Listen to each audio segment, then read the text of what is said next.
Sertão do Ceará, uma das regiões mais secas do Brasil. O amarelo das pedras soltas na superfície já davam a pista. Centenas de buracos foram perfurados e a comprovação: aqui tem urânio.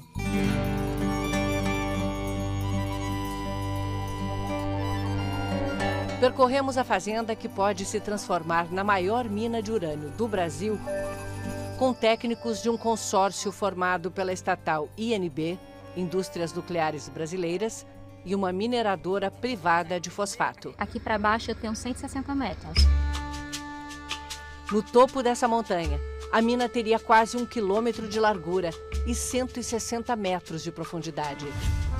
Mas o urânio não está sozinho nas rochas. No galpão onde estão as amostras retiradas para estudo do solo, usamos máscaras para evitar inalação de poeira com radioatividade. Cada pedaço de rocha conta uma história. Eu botei o urânio e botei o fosfato. 99,8% de fosfato e só 0,2% de urânio. Esse é um projeto que é um projeto de fosfato e urânio. Um projeto não existe sem o outro. O fosfato é um fertilizante. Hoje, o Brasil só produz 20% do que usa no agronegócio. Em Santa Quitéria, seriam 750 mil toneladas por ano e 2.300 de urânio. Para separar um do outro, precisa de muita água. O IBAMA rejeitou o primeiro projeto que previa usar 30% da vazão do açude Edson Queiroz, um dos maiores do Nordeste. Com nova tecnologia, esse uso cairia para 10%. Qual é a garantia que vocês têm de que não vai faltar água para a região, que já sofre com um tremendo estresse hídrico? Foi feita uma avaliação sobre a disponibilidade hídrica para o projeto pela própria Secretaria do Estado do Ceará, onde foi verificado que esses 10%, eles não colocam em risco ou em situações de conflito com os demais usos da região. O açude Edson Queiroz é um dos mais novos do Ceará.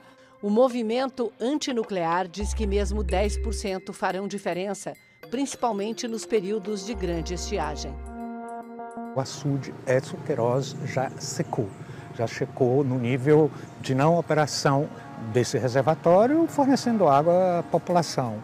Ocorreram mudanças significativas no projeto, na tecnologia, houve uma redução significativa do consumo de água da região, e essa é uma preocupação para que os usos múltiplos da água naquela região sejam compatibilizados. Não pode uma atividade inviabilizar a sobrevivência das populações naquela região. O impacto chegaria a lugares como Queimados, uma comunidade de quilombolas reassentados pela reforma agrária. Eu produzo leite, eu produzo queijo, produzo porco, o carneiro, o boi, tudo eu produzo. O temor de que a radioatividade do urânio contamine a água e o ar chega até quem compra o que ele produz. Todo mundo com medo, com o pé atrás, né? Eles falam que a partir do momento que este empreendimento foi explorado, eles não compram nada mais da gente. O professor Luiz Paulo ensina na sala de aula e na lavoura, onde treina agricultores em técnica de agrofloresta. O nosso semiárido ele é rico e dá para produzir, e dá para ter sustentabilidade também. Vocês são contra a construção da mina? Sim, sim. Por quê? A nossa produção, a questão da poeira que vai vir, a questão da contaminação das águas. E também há casos como o Caetité, que inclusive pessoas da comunidade já foram conhecer. A comissão de moradores foi a Caetité, na Bahia, onde fica a única mina de urânio ativa no Brasil. E encontrou gente como a Luziene e o Aloísio. A gente fazia farinha, até para vender era difícil, ninguém queria. Era urânio, às vezes vinha visita na casa da gente, nem água queria. O medo.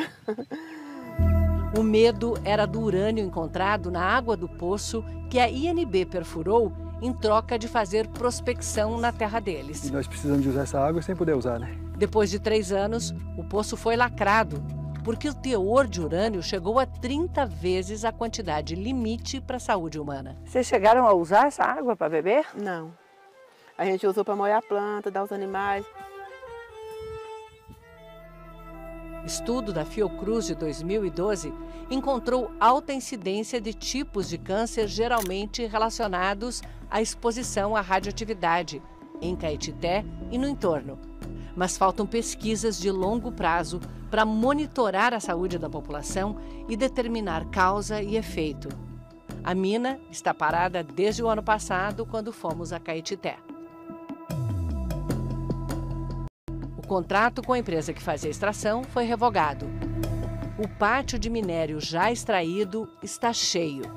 Aqui, o vento levanta poeira radioativa. Segundo a norma, quando chove, toda a água que entra em contato com esse material precisa ser captada e guardada num local controlado. Mas o pátio foi interditado pelo IBAMA porque aqui não há um sistema de drenagem para garantir que essa água não se espalhe. Mesmo quem é contra a exploração argumenta que há maneiras mais seguras de tirar o minério. Todas as questões colocadas pelas populações têm uma técnica disponível pela indústria para, por exemplo, cessar a emissão de poeiras, não contaminar os aquíferos, não contaminar as populações, né, com esse pó radioativo. O IBAMA determinou que os moradores de Santa Quitéria, no Ceará, sejam ouvidos em audiências públicas. O IBAMA vai ser muito criterioso, obviamente, por se tratar de uma atividade que demanda uma série de transformações e de riscos ao meio ambiente. A INB argumenta que a mina levaria benefícios para a região. Nós temos que ver o que vai ter de CMS para a cidade. Emprego, por exemplo, muito mais, direto e indireto, mais de 6 mil empregos. Para o setor nuclear brasileiro, há muito em jogo. Santa Quitéria multiplicaria por 11 o volume de extração de urânio no país. Com essa produção, o Brasil não só se tornaria autossuficiente para abastecer as usinas de Angra 1, 2 e, eventualmente, Angra 3. Mas o excesso poderia ser vendido lá fora. E o Brasil entraria para um pequeno grupo de países exportadores de urânio. O excedente de Santa Quitéria poderia render até R$1 bilhão por ano, num momento em que a procura aumenta. Na Europa, há uma busca por alternativas ao gás russo, por causa da guerra da Ucrânia. Muitos países, especialmente na Europa Central e do Leste, estão olhando a energia nuclear como uma fonte de autonomia. O surgimento da inteligência artificial fez disparar a demanda por energia num momento em que é preciso reduzir as emissões de gases que estão aquecendo o planeta. Isso fez empresas de tecnologia investirem num novo modelo. Rússia, China, Estados Unidos e Inglaterra estão adotando pequenos reatores modulares, conhecidos pela sigla em inglês SMRs. Construídos em série, seriam mais baratos que os convencionais, que são projetados e feitos um a um. O Brasil estuda os SMRs para abastecer de grandes indústrias as cidades com até 1 milhão de habitantes. Nessa necessidade que o mundo terá de dobrar a energia nos próximos 10 anos, a necessidade energética, em consequência do consumo dos data centers e da inteligência artificial, a nuclear terá uma grande importância na nossa cadeia energética nacional. O professor Roberto Scheffer, do painel de cientistas da ONU para Mudanças Climáticas, defende que o Brasil, com seu tamanho e clima, tem melhores alternativas. A energia eólica, a energia solar hoje são tão mais baratas, né? São tão mais simples de operar, que de fato os relatórios do IPCC não veem grande futuro na energia nuclear. Nos Estados Unidos, até o passado da energia está voltando. A central de 3 Mile Island foi palco do maior acidente nuclear do país.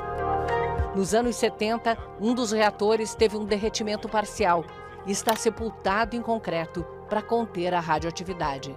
O segundo reator, desligado há 5 anos, vai ser atualizado para fornecer energia exclusivamente para a Microsoft.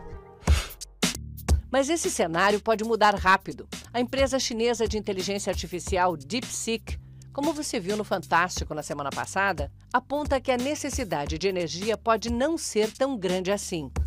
E o presidente Donald Trump retirou os Estados Unidos do Acordo do Clima, cortou incentivos às energias limpas e anunciou que vai apoiar a exploração de mais petróleo. Drill, baby, drill.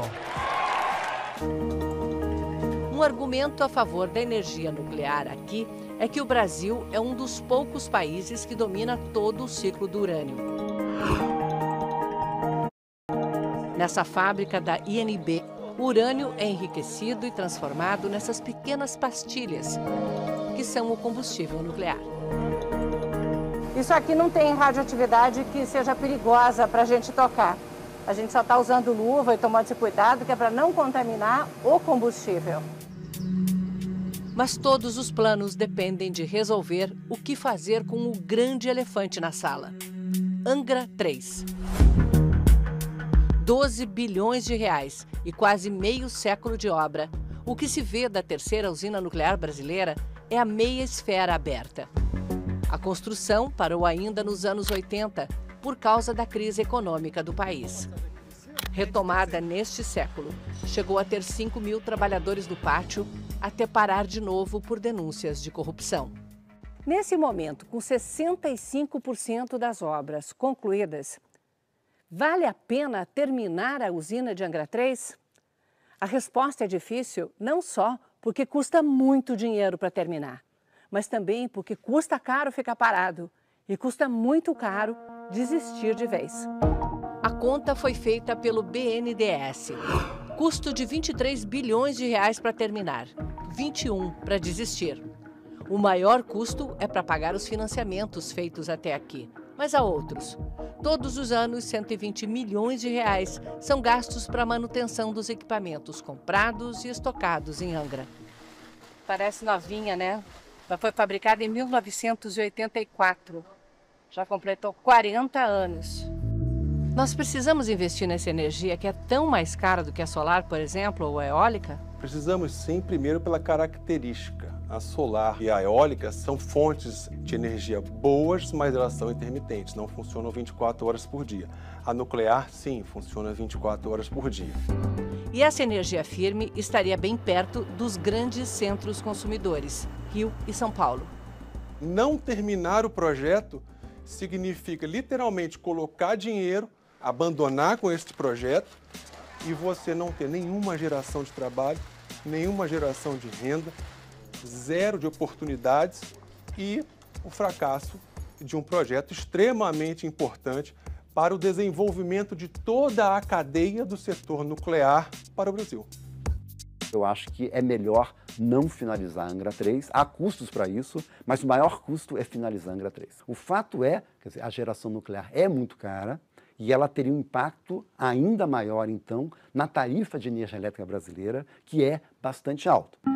O BNDES calculou o custo da energia de Angra 3 em R$ 653 o megawatt. Lembrando que competir com nuclear, a gente está falando de uma energia térmica. A energia térmica seria o quê? Seria o diesel, seria o carvão. As diferenças são imensas. A média de preços no Brasil hoje mostra que Angra custará 180% mais do que a eólica, mas ainda 1/5 do custo médio das usinas a diesel.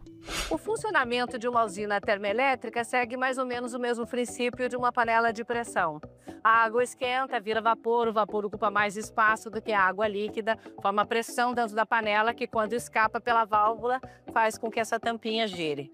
Aí não faz diferença se esse calor está vindo de gás, óleo, carvão, biomassa. Vira vapor, esse vapor gira uma turbina que vai produzir energia elétrica. Na usina nuclear, o que faz esquentar a água é a fissão, a ruptura do átomo. Vocês lembram, o átomo é a menor parte que forma um elemento químico. E no núcleo dele estão os prótons e nêutrons. Pois na usina, dentro do reator, os átomos de urânio enriquecido ficam instáveis. Basta um nêutron bombardear um núcleo, e daí o nome energia nuclear ou atômica, que começa uma reação em cadeia. Esses átomos de urânio vão explodindo, liberando muita energia e calor. E é esse calor que, por sistemas de serpentina, aquece a água, que vira vapor e move a turbina. No processo, o combustível fica altamente radioativo. 30 anos desse combustível usado nas usinas de Angra estão estocados nesses vasos de concreto, no pátio das usinas. O monitoramento é constante. A grande questão com relação a esse combustível usado para os críticos da energia nuclear é o tempo em que isso tem que ser estocado com todos os cuidados. Com a tecnologia existente hoje, milhares de anos. A coalizão antinuclear reuniu mais de 500 assinaturas de entidades e até ex-ministros do meio ambiente pedindo ao presidente Lula que abandone o projeto de Angra 3. A decisão pode ser tomada no dia 18 pelo Conselho Nacional de Política Energética, que tem 15 ministros, representantes dos estados, da ciência e da sociedade civil.